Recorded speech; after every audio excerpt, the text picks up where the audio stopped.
Sam Hill can do a visualization within a second of his race run. So he's like, just try it and see where you're at. So I put the timer on. I did the run in my head and I was like, it took me a minute instead of 3 minutes. I was like, all right, I got a lot to learn here. Why am I doing this? I could just go get a normal job and make 5 times the amount. Classic Tony. He's like, I'm Tony. Nice to meet you. We want to sign someone for next year. We've got a list of riders, but you're not on that list. You're way down here. And I was like, good one, dickhead. And I walk in there and Jimbo's like, our bikes are gone. I was like, hey, good one. He's like, no, the bikes are gone.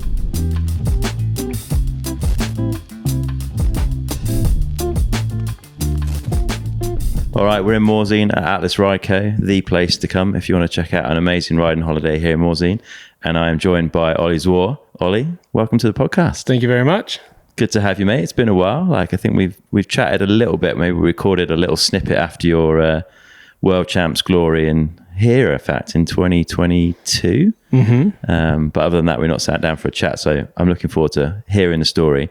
So yeah, let's get right back to the start of it and just give us a little bit of background on like where you grew up initially and how bikes came into your life, because I think they were motorized before pedal, really, or like that was your joy. Yeah, I think anyone my age started with something else, whether it was BMX or motocross or whatever. So yeah, I grew up in the south suburbs of Sydney. Okay. Maroubra was called, and yeah, started off riding and racing motocross from a very young age. And was that a pretty rough area at that time? Like at that time, yeah. Maroubra was rough. There was a surf gang called the Bra Boys. Yeah. And they basically stopped the Cronulla riots back in the day. Okay. But because we were local, I think Dad cleaned the grandmother's pool, so we were looked after. No way. So it was quite funny. Yeah. And then from there, when I was 6 or 7, we moved out into the real country of Australia in Victoria, and kept racing motocross, but then going from the city out to the countryside, I wanted to do every sport possible. And then after a trial and error with every other sport, I ended up with downhill because I thought I didn't have to pedal. Sweet. But you were going all right at motocross, right? I think I heard you say in another interview that there was talent there and maybe you didn't realize it. I think your dad did and was kind of a bit frustrated that you weren't like knuckling down and applying yourself too much. Yeah, I think on 50s, I was good. Okay. Like back then there was a race called the KTM Cup, and 5 riders from each state would qualify for one race up in Queensland. And yeah, I was good enough for that. And then, yeah, just sort of, don't know, I think when I moved out to the country, there was just too many other things I wanted to try. So like I said, I tried everything, whether it was tennis, cricket, like footy was huge out there, like Australian football. So yeah, just followed my mates from school, and I think, yeah, the talent was definitely there, but I think I was just young and wanted to... Too busy having fun. Hanging out with mates, yeah. Yeah. Did you go to school with Dean Lucas? No, he was a private school boy. Right, okay. But similar area or...? Yeah, so he... very small towns, old gold mining towns, and I lived in one town called Yakandanda. He lived in Wurrigi, which was, as a crow flies, like 10 kilometres. Yeah. So when we were at high school, we would catch the same bus into like the big city. Okay. So it's quite funny. I just had my public school clothes on, and he had his very formal private school stuff. He's the posh kid. He was the posh kid. Yeah. Did you ride with him? Like, did you kind of like meet then and know you were both into similar stuff? It was quite funny. Like, I did my first state round, Victorian round, and I didn't know who he was. I knew who his cousin was, and at the state round, I was like, I saw him and he saw me, and we clocked eyes. And then on the Monday after the race, we got on the bus and we were both like, huh. Nice. So that's how a friendship started, which is pretty cool. That is cool. Nice to have other fast people to ride with, right? Yeah, but back then he was 20, 30 seconds quicker than me at a state round. So it was definitely cool, but it was just another world for me. Fair. So you were racing as a junior, but you kind of weren't up there. You weren't quick. So under 17s was my first sort of season racing. Okay. And I was racing all the state stuff, a few nationals here and there. But yeah, nothing special, just there, a participant, which is cool. Just enjoying it. Yeah, exactly. It was fun. Was there ever any like hopes or dreams of becoming a professional at that point, or was it just like what you did on a weekend? I think I always dreamt of being a professional, like especially when I was racing motocross. Like you had like Chad Reed, especially, who was quite like relevant for us Aussies because he'd just gone over to Europe and then America and he was killing it. So you'd always dreamt of being that, and I always loved like the Supercross, the shiny stuff, the cool kit, all that stuff. So I always dreamt it. And then when we got into downhill, like obviously you want to be the top. I mean, you dream of being in the top, but I think for me it was just a dream. Yeah. And at that stage, like I remember me, Dino, his cousin, all our mates would come around and get up at 3 a.m. just to watch like Danny Hart Champree run from our living room. So nice. It was pretty cool. Yeah. So a dream, but not something you thought you could make a reality. Yeah. Fair play. And so an opportunity at some point came up to have a go at World Cup. Yeah. Quite late. Like, because it's like any country, there's small local teams. And I was lucky enough to be on a few of them, but it's like, 20% off and you're running their kit. And I never made Junior Worlds, none of that. I went back into moto after that. So like when I was 17, 18, 19, racing with dad, doing all the state stuff, and it was going all right. Doing a carpentry apprenticeship, just living a normal life, especially like your classic Aussie life. Like, so it was pretty cool. And then, there was a World Cup in Cairns. I think it was 2016. And my younger brother was racing then, and he was doing pretty good in juniors. Okay, Benny, yeah? Benny, yeah. So he was on the Junior Worlds. He was qualifying for finals, all that. So he had tickets and accommodation, so I thought I'd go up and, surprise myself with the top 30 there. Yeah, 27th place at your first ever World Cup. Yeah, so that was pretty cool. And obviously, like, it's not as deep as the field was if it was here at Leger or something, but definitely more of a shock. Yeah. Definitely didn't expect it. And where did that performance come from then? Because most people go in for the first time, I would imagine, are a bag of nerves. Like they're surrounded by these heroes that, like you say, you've been getting up at 3 a.m. to watch. Suddenly you're there and you're racing against them. And having not done it as a junior as well, like, were you not intimidated? I don't know. I think, like, for me, being on a start line with 40 other kids on 50s was scary at the age of 5. Yeah, okay. So I think for me, like, being in a start gate's very calm. And I think I was so naive to what everything was back then. Like, it was still Australia, but it's still a 4-hour flight. Yeah. So, like, it was foreign, but also kind of not. Okay. Yeah, and I think, like I said, I'd been racing motocross up until then, the few years beforehand. So naturally, I got very fit. I think it's such a good crossover. Yeah. So then I hopped back on the downhill bike, and it almost felt easy in a way. Okay. But I definitely surprised myself. I didn't expect that. I just wanted to qualify. I guess no pressure as well in a way. Like you weren't there.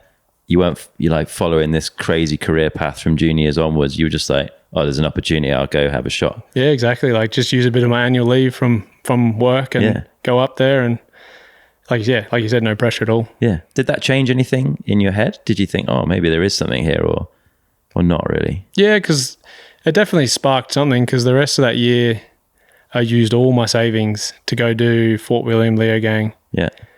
I think that's it. Or maybe Mont Saint Anne towards the end of the year. But yeah, definitely sparked something to go, let's have a crack. Yeah. But 2017, you drifted away from it for a little bit, right? You had a bit of a period away. What drove that? Well, 2017, I came back from 2016 and I was like, all right, let's have a crack. Yeah. And then I worked. I was still working. I'd saved up. I told my boss I'm going to leave. Worked it because I was an apprentice at the time. I was making nothing. Worked at a bike shop, make some good money, and then just a self-belief thing, I think. I just didn't think I was ever going to do it, make it. So I didn't have like the motivation through that summer or off season for us. Like I wasn't like sacrificing everything for it. Yeah. And then I think when I got to Europe, it was like a real rude awakening of like how hard it is. And yeah, I struggled that year. Mentally, physically wasn't up to it. Okay. I was quite young and I had a breakup then, and that shook me, and it got to the point where at the end of that season I was like, I'm done. Don't want to race anymore. Wasn't enjoying it. So fair play. So yeah. You'd hung up the downhill bike, or you'd hung up the race career at that point? Yeah, basically. Just got back into my apprenticeship. I was working. I was playing local footy for, if you knew where it was, like there's the Upper Murray League, and it's rough. It's rough.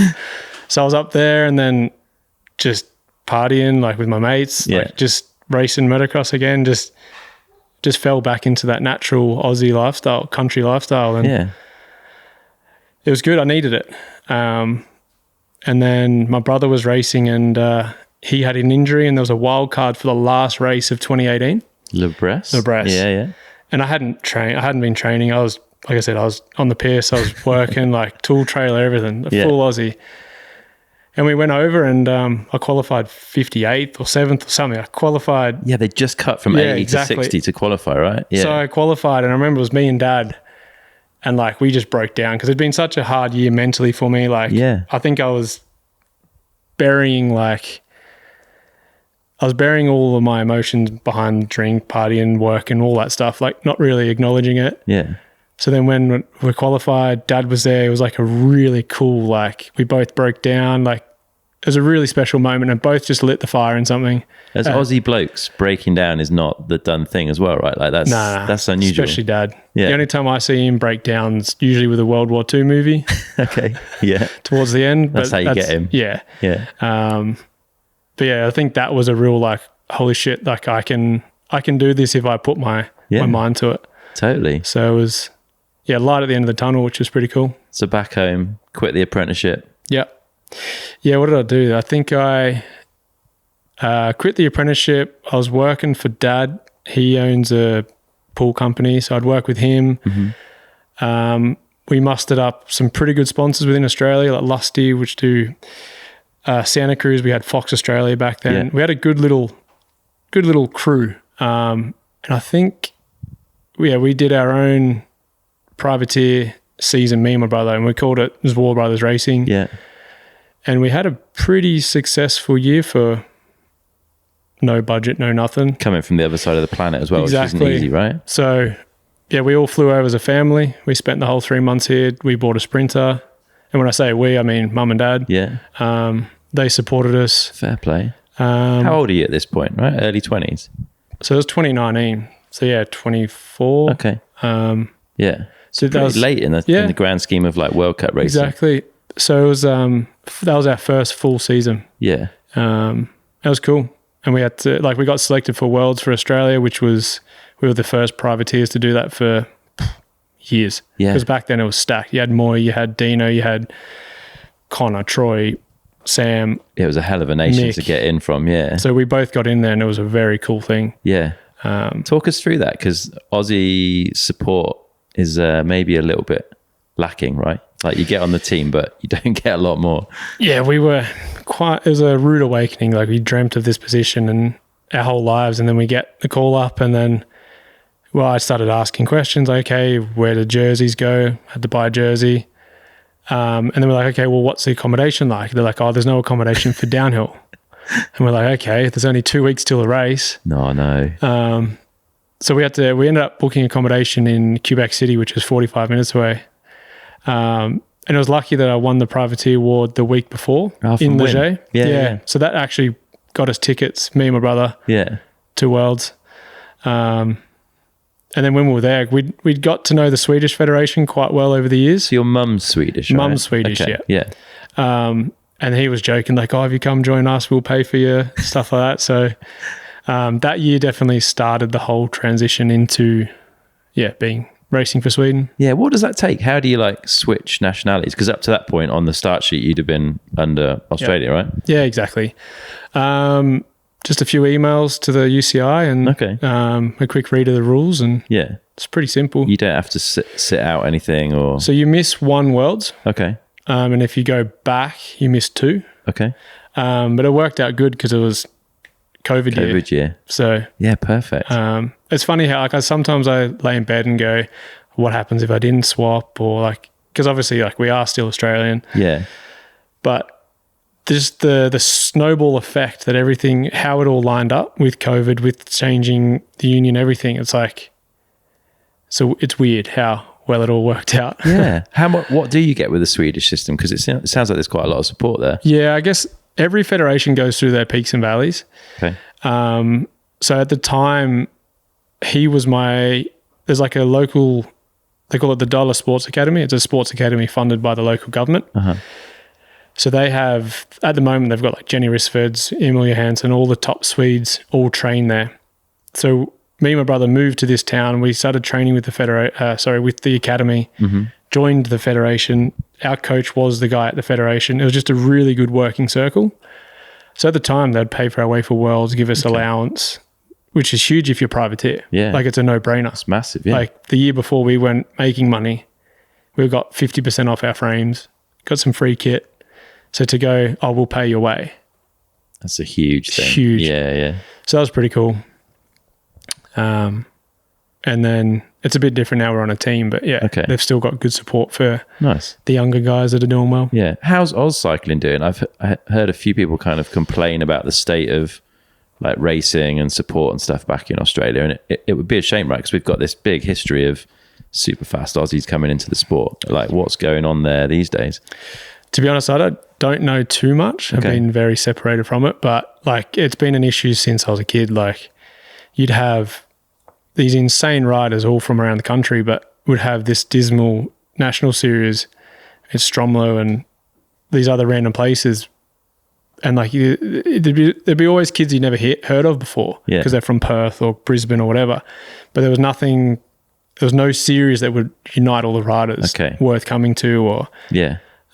Big country, I guess it's hard. It's huge. Yeah, it's got to be a strong pull to get people from like Perth over to the other coast. But if they did it would be unreal. Yeah. But they haven't quite figured that out. And like I said, I haven't really had anything to do with it lately. I guess you're not really there at that point. So no, I just know it's. I only had to really deal with them a little bit when I was managing for Oli on the union, but other than that, it's been fair, pretty easy. Yeah, let's talk about how the union came about. So you started off with Zwar Brothers Racing. Yep. And you had that support from Lusty. Yep. And did that change into being, is it Lusty High Performance or something? Yep. That was like the next step, yeah? Yeah, so at the time, Cam Cole, he was helping Tehudo and Finn.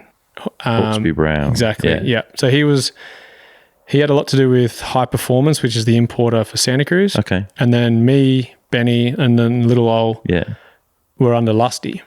So we just came together last minute. And again, there was this big talk of Santa Cruz budget and we're all super excited. And then last minute COVID happens, so it all shut down. Yeah. And throughout 2020, I got to meet Joe Bowman because his partner is Swedish. Of course. And Hannah. And she was working with Red Bull and we were doing a bit of stuff with Red Bull at the time. So we just got introduced and it was pretty cool for me because I'd spent years watching Joe's stuff. And got to know him really well. And he had this vision of wanting to help privateers. And then we already had like the van, some of the pit stuff. I was quite good at like the logistics at the event, team managing side, but he was really good, like pen to paper, asking people for stuff because I'm horrible at that. So it just worked out really well. And for the first year, he just paid for accommodation for the team through his business. At all the events, and he worked out like Bike Morzine. They hooked us up with a chalet here for the summer for the Southern Hemisphere boys. Nice. And just first time we got free bikes, got some free kit. Like it felt like we were high rollers. There must have been some good days, because it was on a pretty strong trajectory, the union. Yeah, it was cool. Like genuinely, like I'll get some memories pop up, and like I remember me and Benny drove from Sweden down to Switzerland to pick Ollie Davis up, and he was he was so small. He was like 16 or something when you brought him over. So he'd never been on a plane. His first ever flight was to Zurich during COVID. I had to write the government a letter saying that I'm his boss. Whoa. I need him in Europe, and then I was just sole provider for him for 6 months. So it was super cool. You don't think about it during the time, but like, you're looking after a 16-year-old. My brother was 18 or 19 or 20 at the time. Plus Tehudo and Finn were pretty green in Europe. So there was a lot of like micromanaging. Is it hard to focus on the racing though, like when you're doing all that kind of stuff alongside? I don't think you get time to focus on it. So then when you race, it's kind of like I've worked out that racing's not thinking in a way. Yeah, okay. It's like a meditative state. Yeah. So you're trying to not think, you're trying to just let your body react. Yeah. So I think naturally that was happening. Whereas you see some kids now, or like I definitely noticed the first year with my team, you have a lot of time to think, whereas before I wouldn't. So in a way it kind of helped, but yeah, like you'd get back from, we had one mechanic to share. Yeah. So you're doing your tires, you only had one set of wheels, like you're doing, yeah, you don't get home and into bed until 11 o'clock after food. So Brutal. But you just did it. Like, it was normal back then. Yeah. We were still stoked because we got tired, or like the syndicate would give us some used rims and we were just like, oh yeah. Sick. Exactly. It must have been fun as well, right? Because I think the union always looked like, it was a good crew of riders, but equally the staff around it. Yeah. Like, everyone was having a good time and just like making a lot from a little. Exactly. Which is always cool, right? And I think that first year, because each one of us came from privateer the year before. Yeah. Everyone was just so appreciative.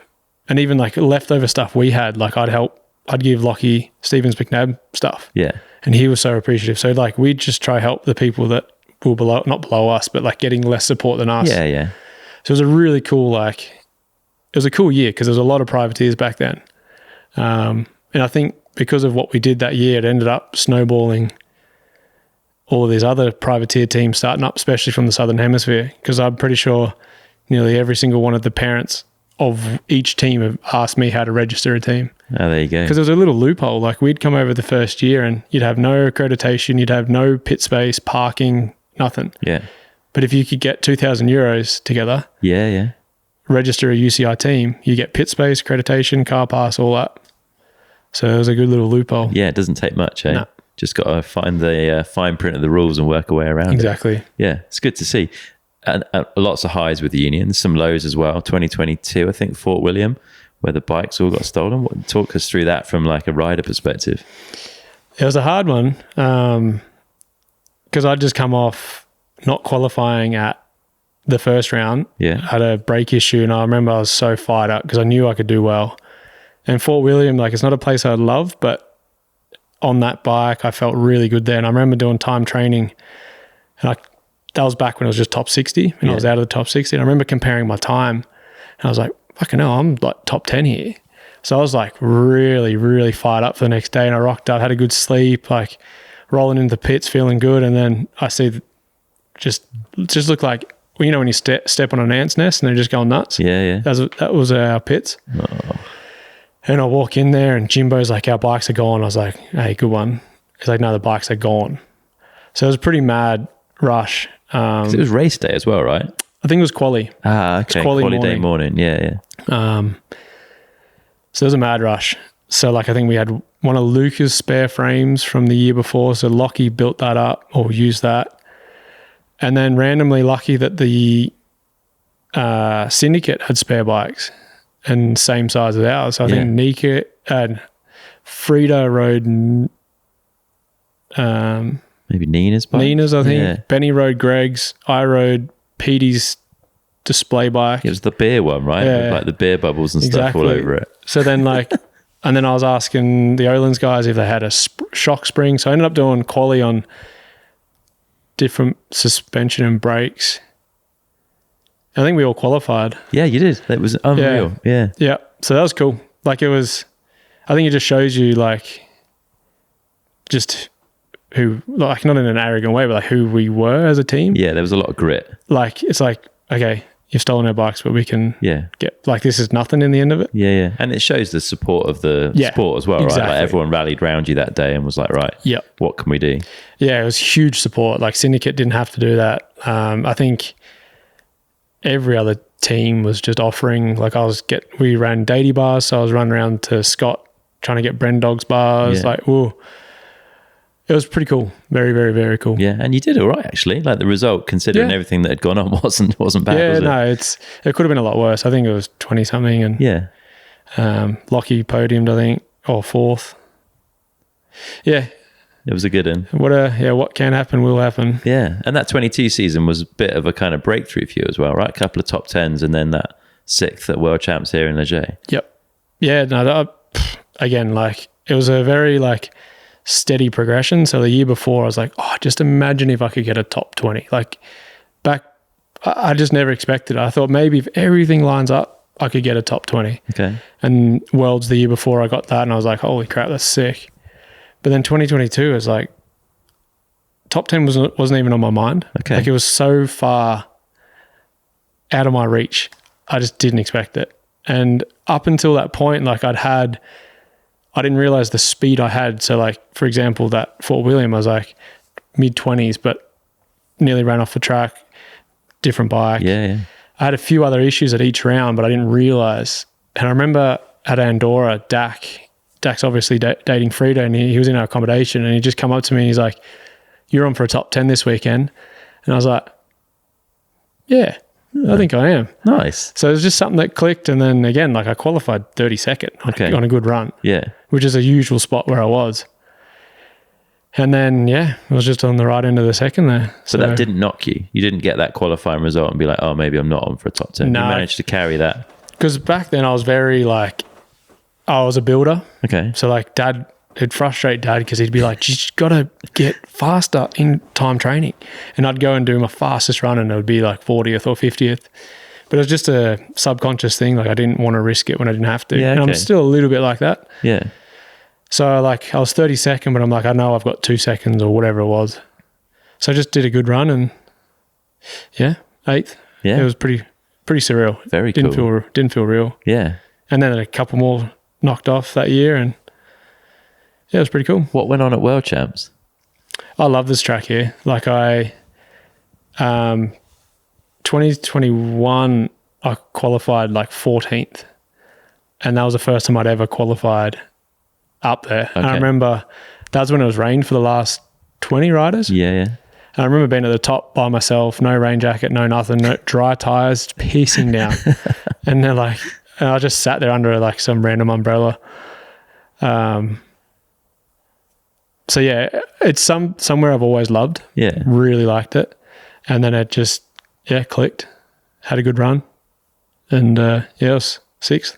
Yeah. A wild event as well to pull off that, like your best ever result at that point. Yeah. Like I don't think I've ever seen a crowd like that anywhere. Still to this day. Yeah. We've not had a crowd quite that big in Leger. No, I just printed off a photo a few weeks ago from the finishing area of me in there. And I've got it in my garage because it's like a concert. Nuts. Like it's something that like AI would generate.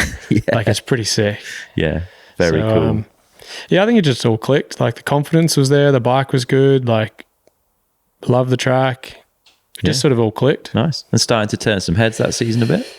Yeah, definitely towards the end. But it was kind of a weird year. Like a lot of contracts weren't up. It was that in-between year. So there wasn't many teams looking for riders. Yeah.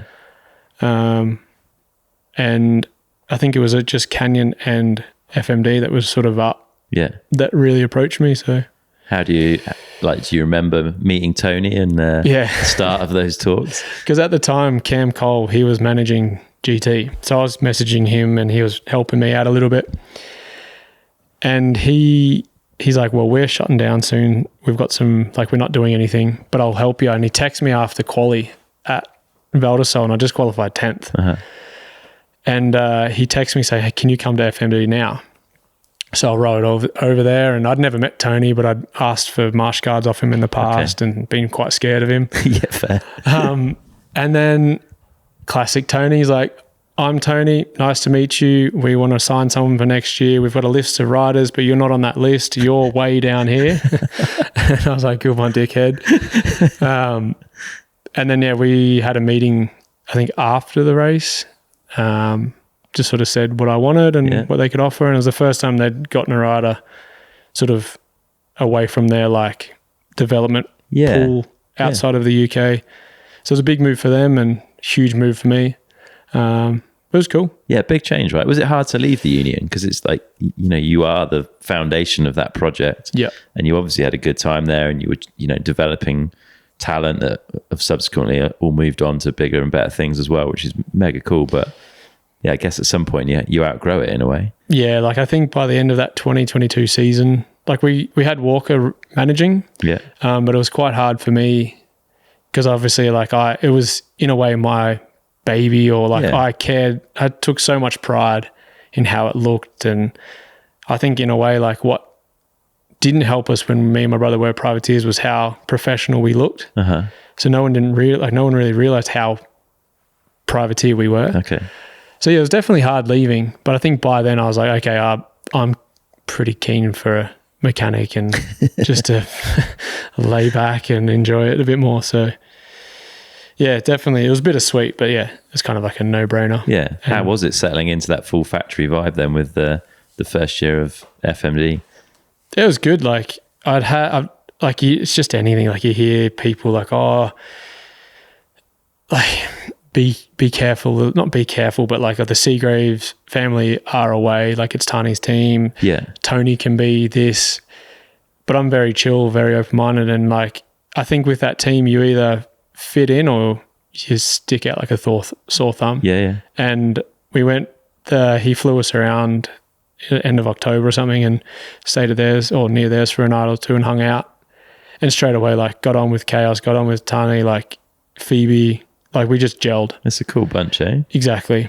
And like, even now, like we're here, Phoebe's like a little sister. Like she's so cool. I absolutely love her. And the team, like we all get along so well. So it felt like first team camp, but hardly even hung out with it, hardly even met any of them. Yeah. And we all just got on like we'd been family for years. So yeah, it was a good feeling. Yeah. And what about the bike? Because at that point you'd gone from the V10 to the Sender, right? Yeah, in my head all year, like I really wanted to be on a Canyon. Okay. After that 2022 season, I just thought the adjustability of the bike looked really good. Yeah. Like I knew Troy's mechanic quite well and we'd spoke a lot about it. So, but then being on the Canyon, the V10 that I had that year was insane. Like we were working very closely with Olin's. Yeah. We were guinea pigging some of the stuff that would end up on Loick's bike. Ah, nice. So that was one of the best bikes I've ever ridden. Like a V10 with Olin's was sick. So yeah, I think, but anything new you hop onto, you think it's awesome. Like I thought the Canyon was sick. Yeah, it was definitely good. And as the years went on, obviously they ended up updating it on the second year for the top guys. Yeah. So they definitely had some like weaknesses, but I didn't think it was slowing me down or anything. Well, you got up to speed pretty quickly on it, eh? Like that start of that first season on FMD was good. Yeah. Yeah, like I think, what was it? We had crankwork straight out of the gate. That was pretty early and surprised myself there again. Nice. Just behind Loick, and that's a good confidence boost, right? Like huge, seeing a result like that. Yeah. But again, like, I don't let stuff get to my head. I was kind of like, okay, yep, look, he's come all the way down from the Northern Hemisphere. Like, I was very like grounded about it, but I was confident. And then I had a huge crash just before first World Cup at Dovey.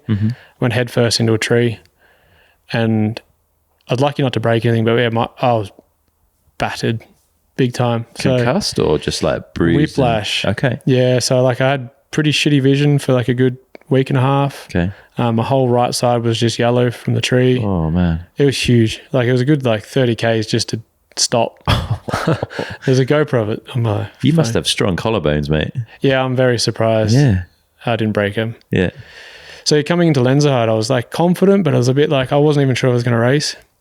But then I did time training and I was like, oh shit, the speed's actually there. Yeah. And then, I kept having flat tires every timed run. So I had a flattened quali, flattened semis, and still managed to get through. Yeah, you were struggling that year keeping tires on rims, eh? Yeah. Yeah, the DTs were a bit soft for me. Okay. And I was struggling all year. Like it was just a combination. Shelby had a new tire. I'm quite heavy. The Canyon stiff. It was just a combination of all those things come together. So I struggled a little bit with that. But and then in Andorra, was it you had your shoulder dislocation? Yep. Yeah. Again, like I remember doing practice, and I did 3 or 4 runs, and I said to my brother, we were riding together, and I was like, "Fuck, I can podium. I feel like I could podium." Sweet. And then there was this shitty right-hander with this root stump coming out, and Jack Moyer was filming there when I crashed, and he said everyone was crashing. And I just put my arm out and it just popped out. And thought the season was over then. And he helped. I was pretty lucky that the medics were there, and Moy's done his shoulder a couple of times. So we got it back in within 5 minutes, and then woke up the next day and I'm like, might try a ride. And then I tried to qualify, and I was a couple of seconds out from qualifying, but I was pretty proud moment to give it a crack. Impressive work, mate. Dad was pretty happy about that. Just strapped it up and had a go. Yeah. It was very, very sore. Like when you dislocate it, the ball or the head of your bone gets so bruised. So you just felt bruise. Horrible. You felt the bone bruise rolling in the joint. Ugh. So then the next few races were quite tough. Yes. But then we were back here, right, in on a track you love. Yep.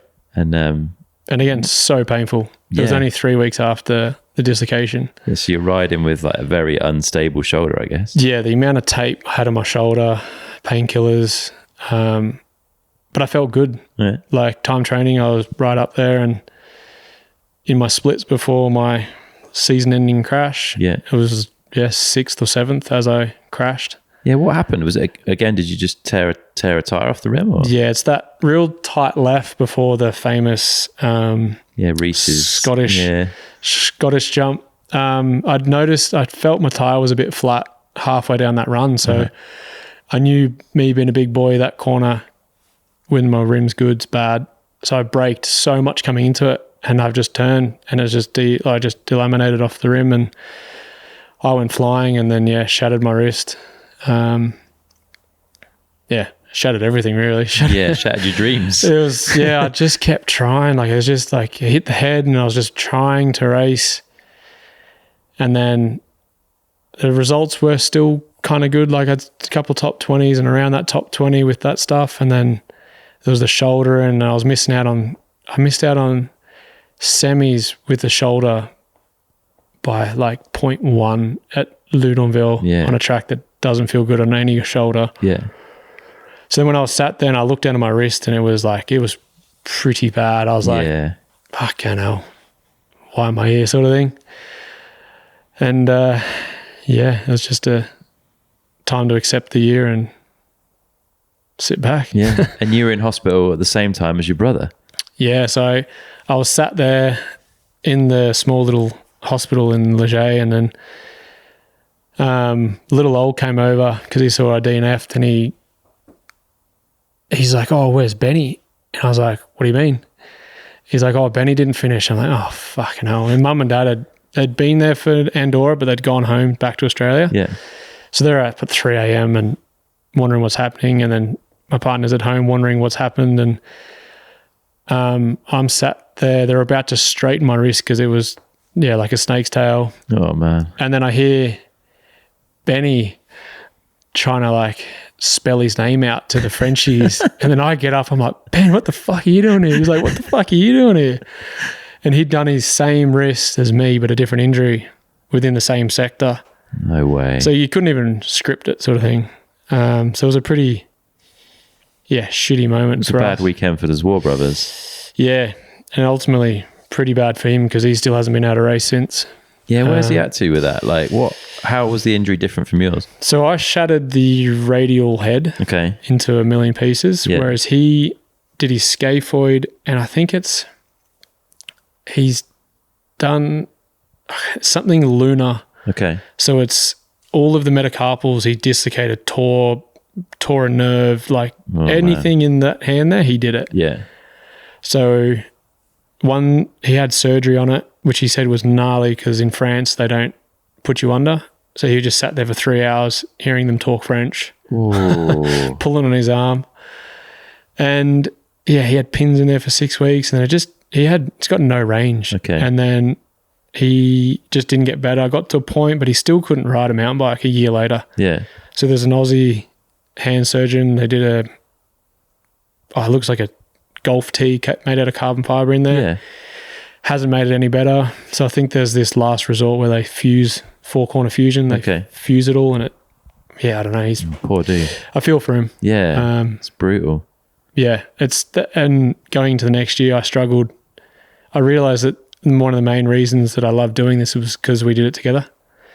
So it was a very, I wouldn't say dark time, but it was an adjustment. Yeah. Because I was still dealing with my injury the year later, and then not having him there, and then the results not being there, and it was It must have been a struggle, mate. You can see in the results, it wasn't going your way at all, was it? No, and like the surgery went well, for how bad that was. Like I had 10 screws just in the head. Yeah. Okay. The end of my radius. And, but where the plate was, your main nerve off your index finger was on the corner of the plate, plus all the ligaments. So the more I used it, the more inflamed it got. Yeah. So, and that's your braking finger your braking as well, right? finger, yeah. So my grip strength, for example, was like 60 kilos with a proper grip strength tester. 60 kilos, and this at Fort William, which was round 1, 28. So like I had no strength, and it wasn't because of muscle, it was pain. Yeah. It was pain stopping me. Couldn't push through that. Yeah, yeah. So it was a frustrating year because even then, like I still had the speed, but I don't know what I'd done to do, like the luck was nuts. Yeah. Like I'd qualified, Leogang, which was second or third round. No, Poland, first split crashed, but the speed was there. Leogang, I got a flat in the last sector, and you don't flat at Leogang. No. And I was top 15 splits for finals. Crazy. Even working through that pain and that imbalance of strength. And then like coming here, felt good, crashed first corner. Valdesol, really good there. Yeah. I got a flat, missed out by 2 seconds. Like, and at this point, you're on a 2-year contract with FMD? So this is the last year of your contract. Yeah. So you've got that stress as well. Yeah. So, yeah, there's a lot going on, but it's so frustrating because I knew what the issue was, and the surgeon wanted to leave it in there for a year, the plate, just because of how many holes there would be from the screws. Mm-hmm. So it was so frustrating knowing that I had the speed, but then also struggling to turn the car on, the ignition in the car, just that twisting motion I couldn't do. So I felt, it was such a mentally draining and physically draining year. And at Loudonville, Tony and Elliot sat me down and said, look, go get surgery. Don't come to the last 2. We want to sign you, but we can't promise anything. Okay. But you're the direction we want to go, but we're not sure what Orbea want to do. Our intention is, Exactly. And for me, that was huge weight off my shoulders. And I'd had a qualifying run that didn't have any bad luck. I was going to say, you can see in the results, right? Yeah, and I qualified 14th. Yeah. So for me, it wasn't a shock because I had that speed all year. But for everyone else, they're just like, what the fuck? Where did this come from? So that was so nice. And then like a couple of weeks later, had surgery. And I remember waking up still out of it and moving my hand and going, I got no pain. Amazing. And it was the best feeling ever. To be out of pain post-operative is a pretty strange feeling. Like obviously I had pain from the cut. But I remember, straight away within 20 minutes, I'd send in Siri messages and photos that like selfies with the little bag of screws. Like it's something I would have pulled out of my nail bag when I was working as a carpenter. Like, so much metal work in there. It's nuts. So huge relief. And then just like we flew back to Australia not long after that, and just riding my e-bike for fun again. Like I hadn't ridden for fun because that whole year I couldn't train properly. Like I've been going through videos with Chris, my coach. Yeah. And like I couldn't lift more. Like if I was doing a deadlift, I couldn't lift more than 60 kilos just because of the grip strength. Whoa. So it was like such a tough mental shit situation. Yeah. It's like having a restrictor on a car. Like it's so frustrating because you want to go faster, but you can't. So getting back to Australia end of last year was so much fun just to ride for fun again. To enjoy bikes. Like every corner I was just coming in doing a stoppie just because I could. So much fun. And What did you learn from that year then? Because that's pushed you more than any other season, right? Definitely. I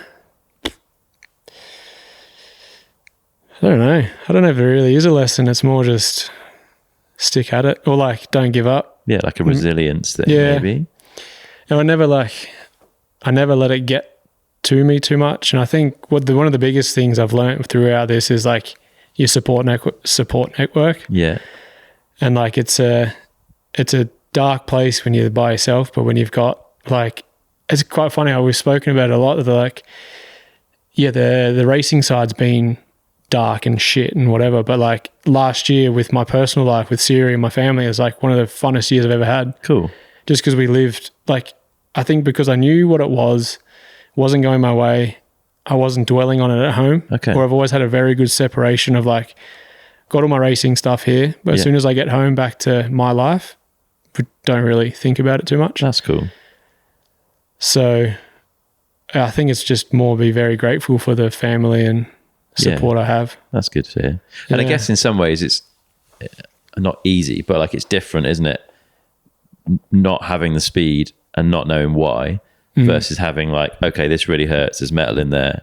I understand why I can't lay down necessarily what I'd hoped to, or why I'm not enjoying riding bikes and racing. Like, it's fixable at some point, I suppose. Yeah. You've got that like in your head. Because I've been on the other end of the spectrum where you've been healthy, everything's good, heater of a run.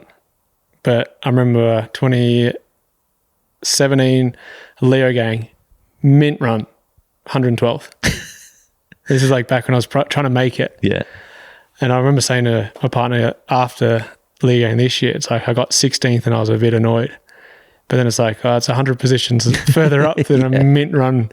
There you go. Half a decade ago. Things have moved on a bit, eh? So, yeah, no, definitely. Like, I think the fact that, there's something, like, like I keep saying, there was something stopping you. So it wasn't like you're getting super frustrated. And I think a lot of people this year, I can see that, like, they're putting down awesome runs. Yeah. But they're not making it in. Yeah, that's got to be hard to deal with. In the head, like if you know there's something stopping, you got the speed. I think it's quite confidence. I've always been good at finding confidence even when it's not there in a way. Yeah, okay. Positive. Yeah, positive mindset kind of thing. Yeah. Yeah. So when did you find out that the Orbea FMD thing was a goer then for 25? So me and my partner went to the UK in July and we caught up with Tony and he's like, for fuck's sake, Canyon I just got an email from Canyon that they're dropping us. So that's when we found out they were off. Okay. And then funnily enough, I went into the workshop at his joint and on his computer was the Orbea background. Oh, he was on the website. So I'm like, And then me and Phoebe were doing a bit of we're just talking to each other and she's like, I've heard a conversation with Elliot that they're going to have a meeting with Orbea. And so the rumors were flying pretty early on. Yeah. And then at Loudonville, the guys from Orbea, Inaki and some of the guys from Orbea were coming to meet us. And then also Marty came over. Okay. Marty Mays. Yeah. So it was the first time we met all them. And so, yeah. Yeah. And when did you know it was like locked in that you had a contract kind of thing? I didn't get my contract until quite late. Okay. I think it was like November. Oh, fair play. And just because of what I'd done the last few years, like it was more than half of what I was on before. And there was honestly like a fair bit of chatting between me and my partner, like, well, why am I doing this? Yeah. So it's like, if I could just go get a normal job and make 5 times the amount. Yeah. And so it was a bit more like, okay, we're going to do this. And then she was like, well, if you want to do it, I'm going to support you. Cause like, living's not cheap these days. No, like, it's not. So we're like, okay, I've got some savings. Like I can eat into that. And then she was happy to support me. And so I got the contract end of November and give Tony credit. He ended up finding more money and good on like him. the extra couple $1,000 dollars. Yeah. Euros go a long way. So yeah, it's quite exciting.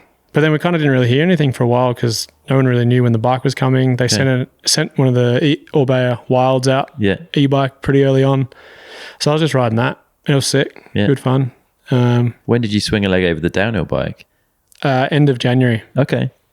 But it was 30 mil shorter than my bike from the year before. Whoa, that's huge difference. Yeah, I think obviously Marty coming from enduro, he's like, okay, this is the size I want. Yeah, yeah.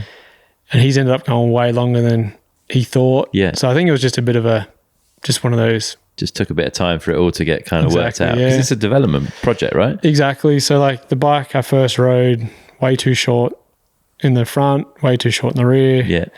And then we were in Queenstown with Owen, the mechanic. And then I didn't get on to the next version until end of Feb, I think. Okay. It was like 10 mil longer rear end, felt a bit better. But again, like there's a new Fox shock that was out, and the way this bike, the kinematics are, you got to run a real stiff tune. Mm-hmm. And for example, if we're on a 140 tune now, back then we were on a 90. Okay. But we didn't know. So we'd rock up and we're like, oh, okay, yep, we've got a stiffer tune, first run. Still straight to the bottom. Yeah. So there's a lot of stuff like that that's kind of frustrating. But we got there in the end. Yeah. When did you feel like you had the bike under you that you wanted? Like how far along was that? Well, I didn't get the size that I wanted until Ludonville. Okay. So I rode, Poland was massive. It was like 502 or 3 mil long reach. Yeah. Which is huge. So Ludonville was the first time where we had like adjustable cups backwards. But like early on, like I remember being in Queenstown riding like a 475 reach, 442 rear end, which is tiny for my height. Yeah. And I remember saying to Owen, and the shock was wrong and everything. I was like, this bike feels fast. It doesn't feel good, but it feels fast. You knew the potential was in it. And it was funny because Danny was doing the same track and he'd done his vlog. So I like overlaid my GoPro over his and I was like, fucking hell, like this thing's fast. Yeah. So the confidence was there pretty early on, and we did some really good testing. And I think as well, like for me, it was just riding, and I was riding pain-free and I was enjoying it. And we even put some brake sensors on my bike, and I was using like 60% rear brake compared to the front, which I didn't even realize. It was just a habit I picked up. I was just dragging the rear. So yeah, early on I felt like the bike was fast. And then until like mid-April, we got onto an extra large, and then I felt real. I remember saying like, this feels like my V10 size-wise. Yeah. And I had the same feelings. So yeah, it was good. Nice. How do you unlearn the rear brake dragging thing? Because that gets so ingrained. Just being aware of it, I think. Okay. Step one, yeah. Yeah, being aware of it. And because I come from moto, which is front brake bias anyway. Yeah. So it was one of these things I didn't realize I was even doing. So now I'm very aware of doing it, and I've relearned it, and you can feel it. You can feel the bike stopping faster. And have you been out on brake sensors subsequently to see like where your data's at now, whether you've managed to overcome it? Nah, not really. No, I haven't. No. Be interesting though. I think it'd be a lot better. You feel like you're getting better at that. Yeah, exactly. Like bias towards the front and stuff. Yeah. And you can even just see setup wise, like my setup on the forks, like 8 PSI more than it was last year, just because I'm trusting. You're pushing through harder through the front. Yeah. So it's pretty interesting how that all works, and just like the muscle memory up with some of my muscles and stuff. Like my left side was all jacked up just because you can even see in photos, I'm leaning on the left side to take pressure away off the right hand. Yeah. And that's all subconscious as well. It's quite impressive. It's crazy when you dig into that stuff, and hard to remedy. Exactly. A lot of focus. Yeah. A lot of work. Yeah. Yep. Are you using the weights? Because you've got the like proper weight package, haven't you, for that bike? Yep. Yeah, I tried that straight away and haven't taken it off since. You the whole lot, or like have you tuned it a bit, or? I've got all 700 or whatever it is, 800 grams. Every track you wouldn't change? No, because they're quite a light bike. And that was another thing in the off season when we heard that it's going to be an enduro bike as well. There's a fair few of us who were like, whoa. I can see that make you feel a bit twitchy. Exactly. Yeah. But it's been good. Like what I've learned is, I know it sounds like a sponsor plug, but like every bike they've made is with intent. And it's good. Like you hop on any one of their bikes, it's sick. Yeah. So when they sent me the Wild, it's the same suspension design. It's a 170 enduro bike, and it's the exact same kinematics in a way. So after I rode that, I went, cool. This could be very, very good. Yeah. But that's been fun. Yeah, it's been a fun process. Proven to be pretty good. Yeah. So let's talk about the 2025 season. So obviously we kicked off in Poland. Sounds like you weren't quite there with the bike at that point. Did that hamper your performance, do you think? Or were you just not quite where you wanted to be on that weekend? I was exactly where I wanted to be. Q1, out the gate, snapped my chain. Ah, no. And I missed out by the bee's dick. And so I went up, felt very confident all weekend. Yeah. And then we had that huge storm again, felt confident, and then got a flat tire in the last sector. Oh, mate. Missed out by 0.1 or something. It's punishing it. That Q1, Q2 thing is, I think it's a good change and the lack of protection, but it's like, if you're on the wrong side of it, it's brutal. For me, I've never been protected. Yeah. So it's normal. Okay. Which is cool. Yeah. But I went away from there feeling confident. Okay. Because I thought I could have easily been in the top 15. And I would that's probably the only track this year that you couldn't get away with a snap chain. Yeah, okay. The rest of them you could probably get away with. Yeah. But that's the only one that had that big pedal. Flat pedal. Yeah. So I went away with confidence. Yeah. Easier to take the positives exactly. from that. Yeah, so then on the outside looking in, then Loudonville qualified 6th or whatever it was. Everyone's like, whoa, where'd that come from? But I was like, you were ready. Exactly. Yeah, you knew it. Yeah. And you had the bike update. Exactly. Yeah. But that was a very, very nice feeling. I remember coming across the line, I think I had a very high number. And I remember coming across the line, most of the field's gone through by then. Yeah. And then the commentator's like, whoa, 7th place, whatever. And I remember going through the pits, Tony's there, whatever. And I had a moment to myself. Few tears, rang series straight away. It was a huge, Yeah, to come off 24 and everything you've been through. Yeah, it was a very, very nice feeling. Yeah. Very nice. I bet. And then more confidence comes from it, right? Yeah, exactly. You threw down an awesome race run. Yeah, exactly. And again, wasn't a great run. And I was top 10, so I was like, sick. So cool. Yeah. And just felt good to feel good again. You're not overthinking the small shit. You're just there for fun. I remember saying to everyone on the team and Siri and whoever, I'm having fun being at the races. It's fun to be there. Yeah. Whereas last year I was fucking over it. So it was nice feeling. Easier to get into that more meditative headspace, the not thinking headspace. I think I've always been very good at getting into that headspace. But it's just all the time, all the bullshit in between. You're enjoying it. Yeah. You're hanging out. You're just up and about. Whereas before, it's in between the races, you're just you know that it's going to be the most painful thing ever with your hand. Yeah, yeah. And of every track I've gone to this year, I'll get to the finish line and the week's gone. I'm just it feels so nice having two hands.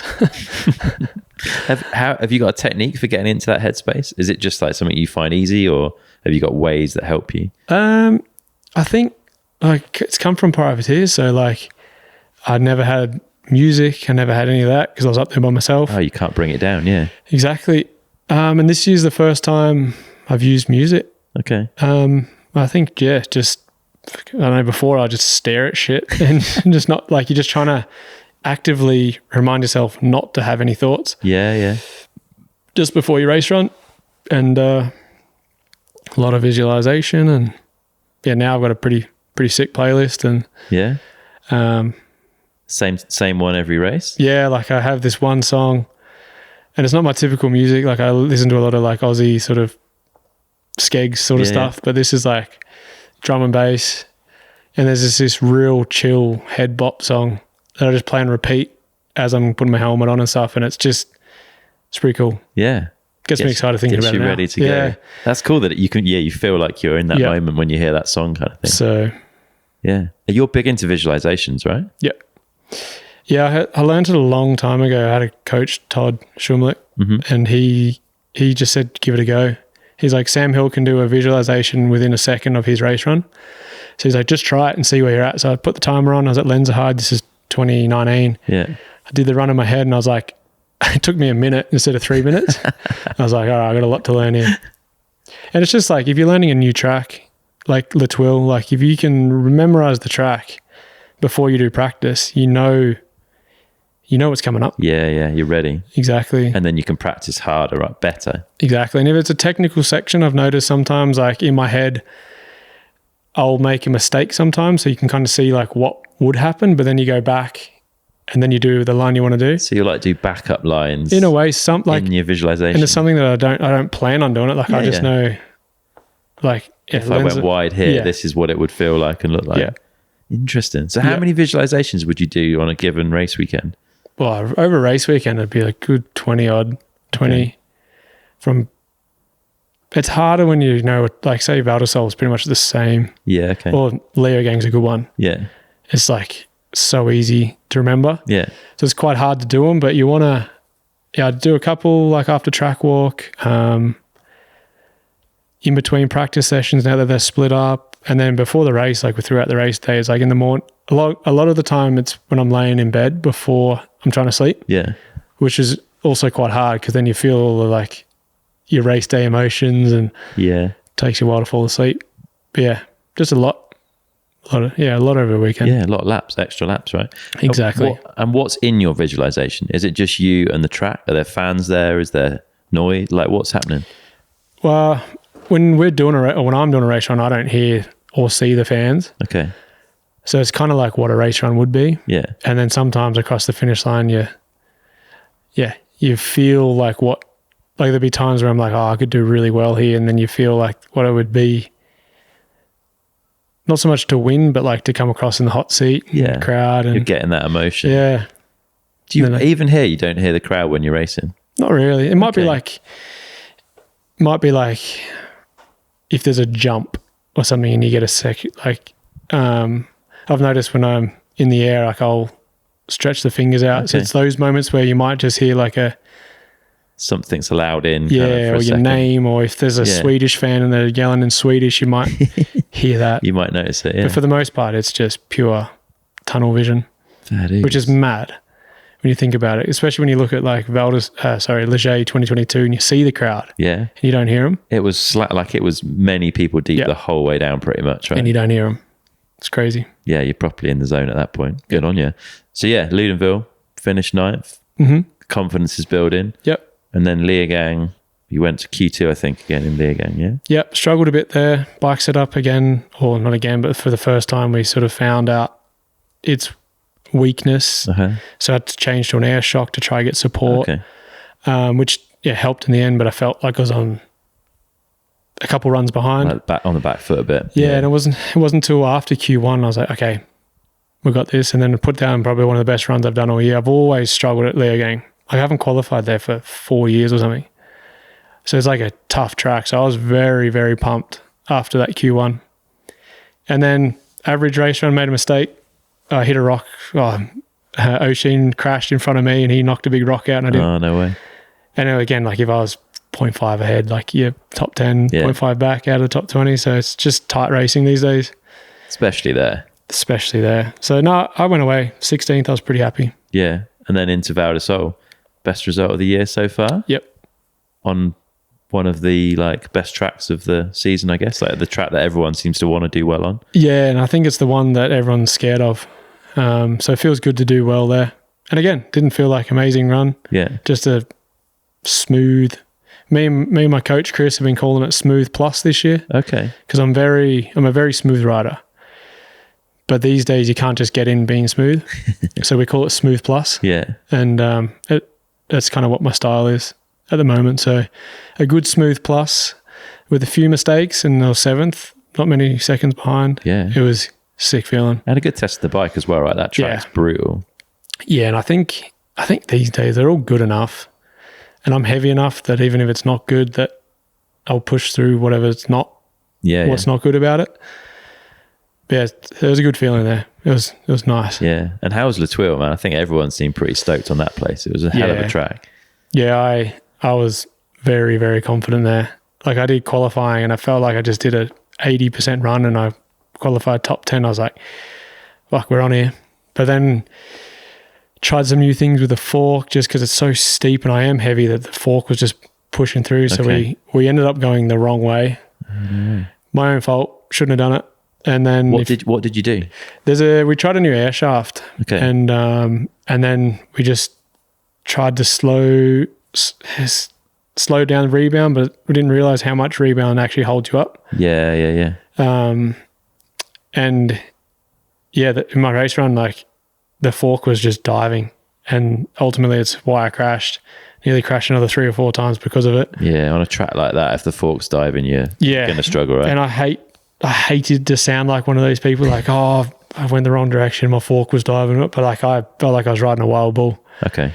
So yeah, I left there feeling pretty disappointed, and as a lesson, Yeah. if it's not broken, don't fix it. That's life. But still 21st Yeah. on a new track, on a bike that you feel like you've made a kind of error in the setup on is... Again, just confidence. Each race is just being confidence boosting. And then Andorra, like, that was the next round, I think. Yeah. I've never felt good there. That's the thing. Okay. Especially last year. The last time I rode there, I was 40th. That was Worlds the year before. And it was a confidence thing because the track is just wide open. And I didn't have that confidence last year to do that.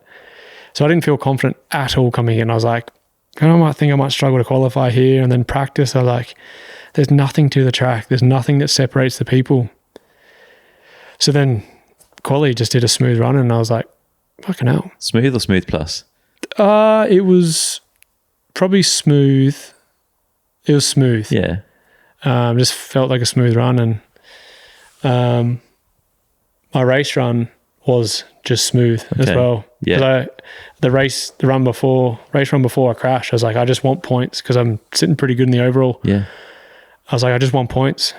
And it's not a track to risk it really. Right? No. Like if you're coming off there, it's going to be a big... Exactly. So just did a very, very smooth run, and I've watched it back plenty of times, and it's crazy how slow it looks. Okay. Just my riding style. Yeah. So yeah, to be 15th with a very smooth run, I was pretty happy with. Good. And to take team of the day that weekend. Yeah, exactly. For Tony and for what Tani and Chaos and Tony have built, and you've all become a part of, like, I would imagine that was a pretty special moment in the team. Yeah, it's very, very cool. Cool for them because I see how hard Tony works, how hard to see where they've come from, because they've almost had a similar story with team-wise. Yeah. But to see how big it is now, it was cool. Very, very well deserving for them. Yeah. And I think it's just the beginning for that. I think it's just going to keep going. Yeah. And Marty Mays had a good result. Yeah. How's it been having Marty on the team? Like, it's a lot of people were kind of couldn't understand the fit of Martin Mays and Orbea, FMD. Like, they couldn't kind of imagine how that worked, but from the outside anyway, it seems to be working. I mean, in a way it doesn't, but he makes it work. Like, on paper, it doesn't work at all. And even when he's here, he's so opposite to everyone, but I think he's just so comfortable within his skin. He doesn't care what other people think. That's awesome. Which is cool. And it's been really cool for me to have another elite male just on testing to just have that gauge. And I remember we were testing in Spain early on, and quite a gnarly track, but the second run he's just gone. He's up to pace so quick. Yeah. And I think it's been a big learning curve for him. And from what I've seen, he rides a lot on how he feels. It's like emotion. Okay. And when he's not feeling it, he couldn't care less. All right. You just back it down. Like, and that's not confident. I'm not going to risk it. And you can kind of see that, like Valdesol, he's like, he didn't feel it. Mm-hmm. And then, but when he's on, he's on.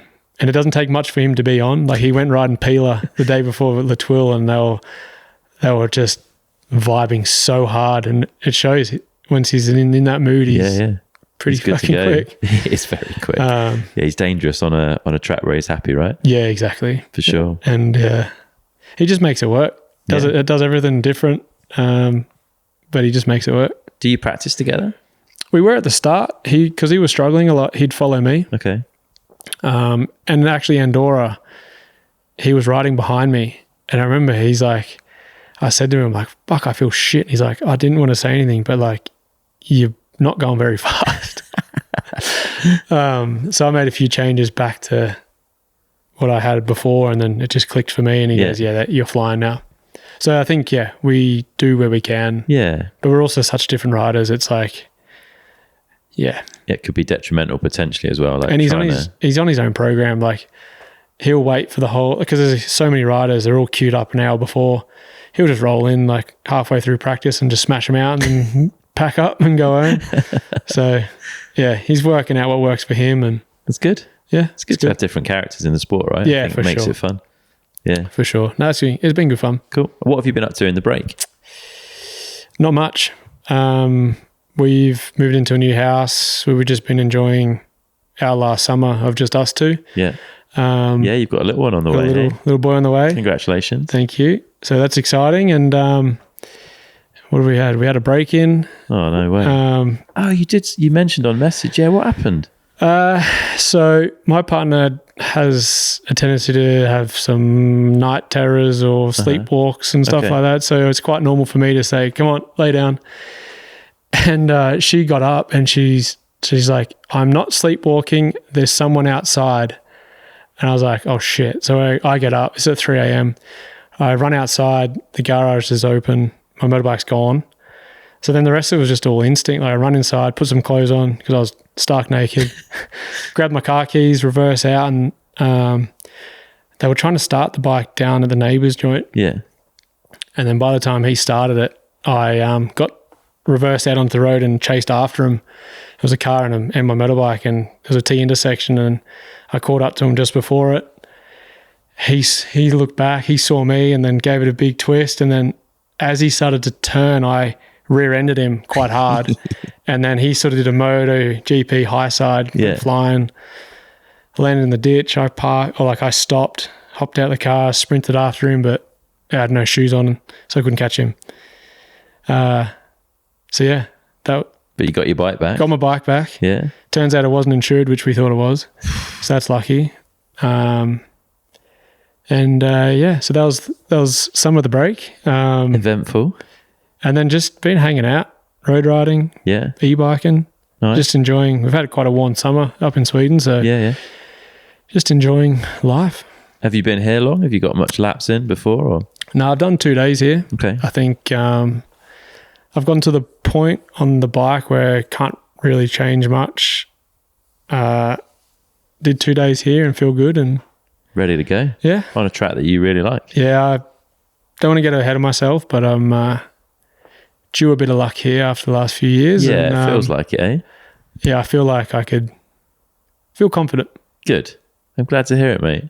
I'm excited for you. Thank you. That'd be cool. Yep. Good stuff, dude. We should start wrapping up. We've got our final 4 questions that we'll hit up. And the first of those, if our listeners had £150, which is just over 300 Aussie dollars, to improve their performance on a bike, what would you recommend they go spend it on? Not a lot of money. If they were going to do a race and they were privateers, I'd say race with new tyres. Yeah, okay.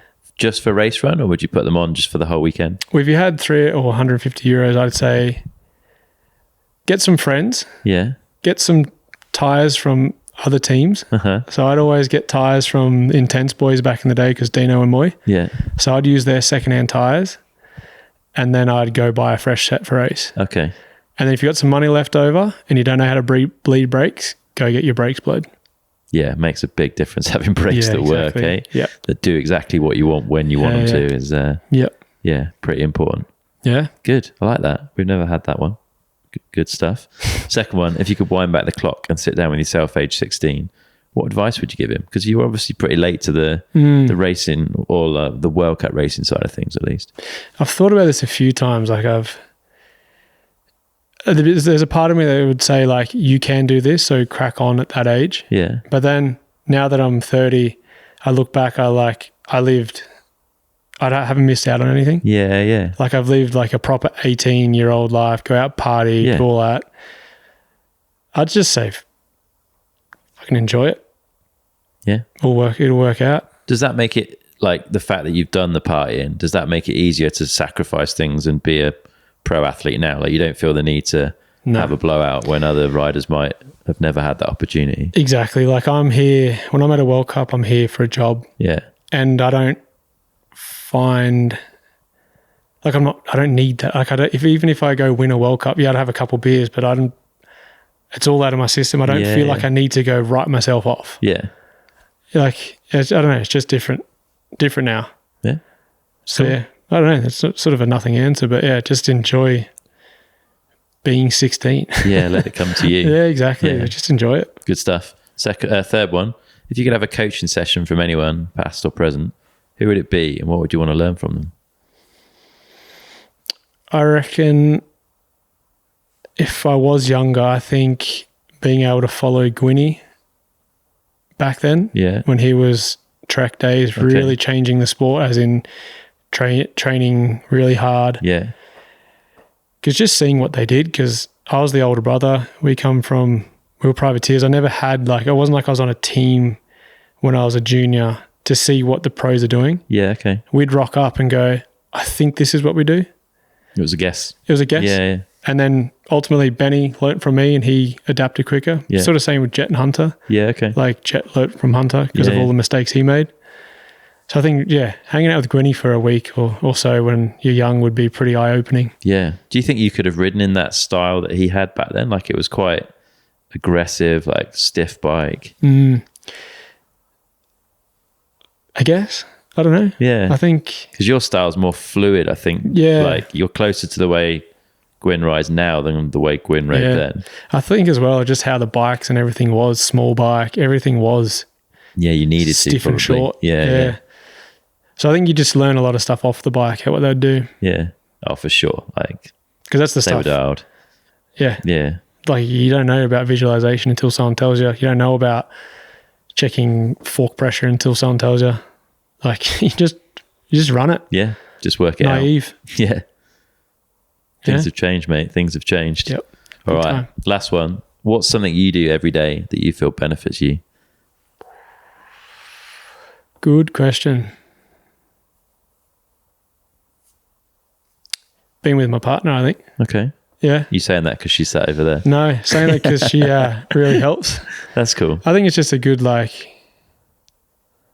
when you're with someone that really understands you, they know when you're not feeling right or I don't know, just someone you can really rely on. Yeah. Because it'd be she's got no idea about training, not no idea, but doesn't know my training session and stuff, but she knows me. So if I go, what do you think about this or this? It's maybe not. Oh yeah, do it. And it's just having someone around you that knows you for you benefits you more than anything else. Yeah. Do you find sometimes she knows you better than you do? Because I feel that with my wife. She'd be like, you need to go for a bike ride. And I haven't realized that I've got to that point where I'm stressy and a bit aggro and stuff. She's like, go out on a bike. Yeah, I think I don't get angry or anything it's more she can see when my energies are low. Mm-hmm. So it's just take another rest day. Yeah. So I think, it's probably the most valuable thing in life is having someone that knows you for you. Yeah. I like it. It's a nice way to finish up, mate. Yeah. I'm excited to see how it goes this weekend and for the future. I'm sure there's a bright future ahead of you and hopefully more years with Orbea FMD. If people want to follow you and keep up to date with what you're up to, where should they be looking? Just Instagram, really. Social media sucks, but yeah. Bring back brick phones, I reckon. Yeah, sounds good and to magazines. Me. Oh, yes. We've got a few here thanks to Miss Spent Summers. So. Yeah. Just usual socials and that's about it. We'll stick links to that in the show notes. And I guess there'll be How We Roll at the end of the year from FMD again. Yep. That'll be out December-ish, I think. Yeah. So that'll be a cool season. Yeah. It's always pretty sick. Yeah, it'll be interesting to see the team change and stuff. And you've obviously been busy with getting the bike dialed and I'm sure we'll learn a lot from that series. So it'll be cool. Yeah. Thanks for having me. Thanks, mate. Have a good week. Thank you.